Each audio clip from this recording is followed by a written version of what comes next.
"You look horrible in that outfit." The words cut sharper than I expected. My wife, Emily, was standing by the mirror, her tone laced with that casual cruelty she sometimes used when she thought no one else was listening.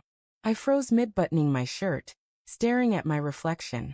I wasn't trying to look impressive, just neat for her family's gathering.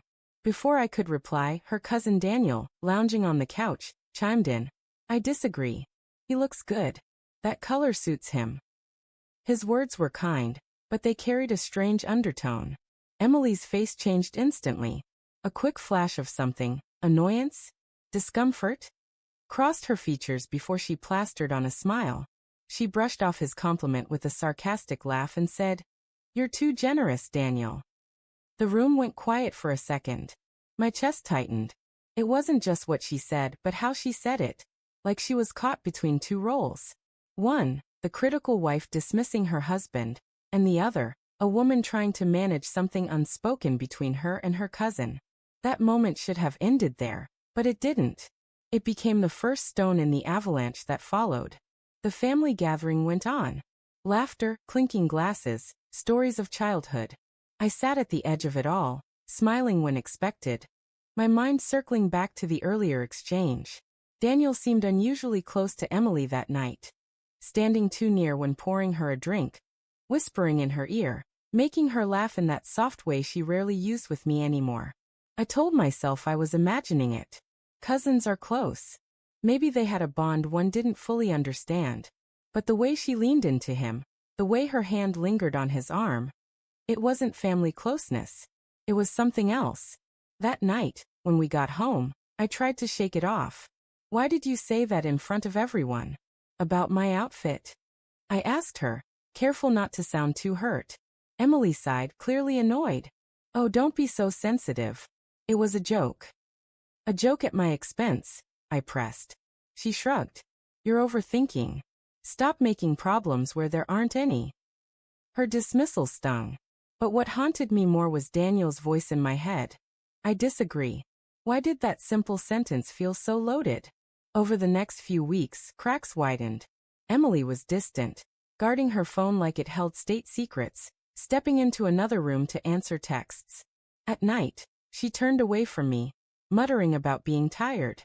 One evening, I walked into the kitchen and found her smiling at her phone. When she noticed me, the smile vanished. She flipped the screen over like a guilty reflex. "Who's that?" I asked, keeping my voice steady. "No one," she replied too quickly. "Just a friend." Her tone carried finality, but my gut screamed otherwise. I didn't want to be that husband, the paranoid one, the snoop. But the unease wouldn't leave me. So one night, while she showered, I checked her phone. My hands trembled as I unlocked it. There it was. Message after message. Not from a stranger, not from some faceless man, but from Daniel.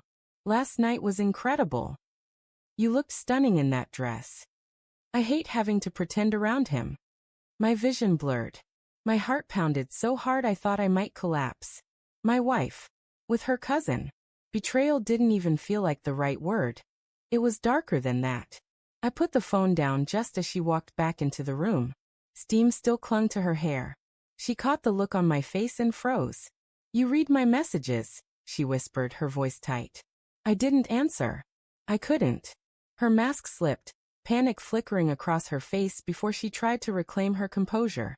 "It's not what you think," she said, but the words sounded rehearsed, hollow. I laughed bitterly. "Not what I think. Should I pull the messages up again and read them out loud?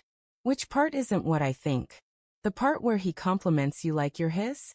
Or the part where you agree that pretending around me is exhausting?" Tears welled in her eyes, but I didn't feel pity. Not anymore.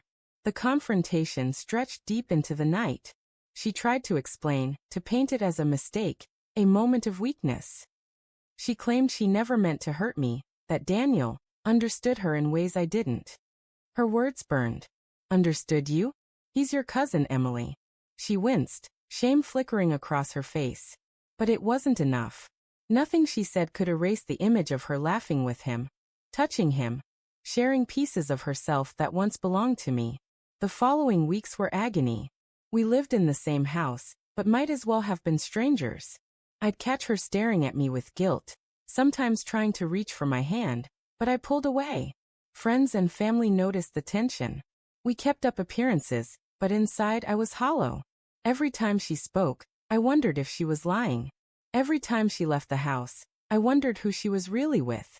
Love doesn't die overnight, but trust can shatter in an instant. One evening, I stood by the mirror, the same spot where this all began, and stared at my reflection. The man in the glass looked older, heavier with sorrow. Emily walked in quietly. "I'm sorry," she whispered, voice breaking. "I ruined us. I know that. But please don't give up on me." Her words, raw and desperate, should have moved me. Once they would have. But now they felt like ashes. "I already did," I said softly. Her face crumbled, tears streaming down. She reached for me, but I stepped back. Leaving wasn't easy. Divorce meant dismantling years of shared life, splitting memories like furniture. People asked questions I couldn't fully answer. Some judged, others pitied. But through it all, I carried the truth like a scar. Betrayal doesn't always come from strangers. Sometimes it comes from the person you loved most, in ways you never imagined possible. Months later, I saw Emily again at a mutual event. She looked thinner, worn down. Daniel wasn't with her. She glanced at me across the room, her eyes full of unspoken apologies. But I no longer needed them. I wasn't healed, not yet. But I had taken back something she couldn't touch, my dignity. And though her betrayal had broken me, it also freed me.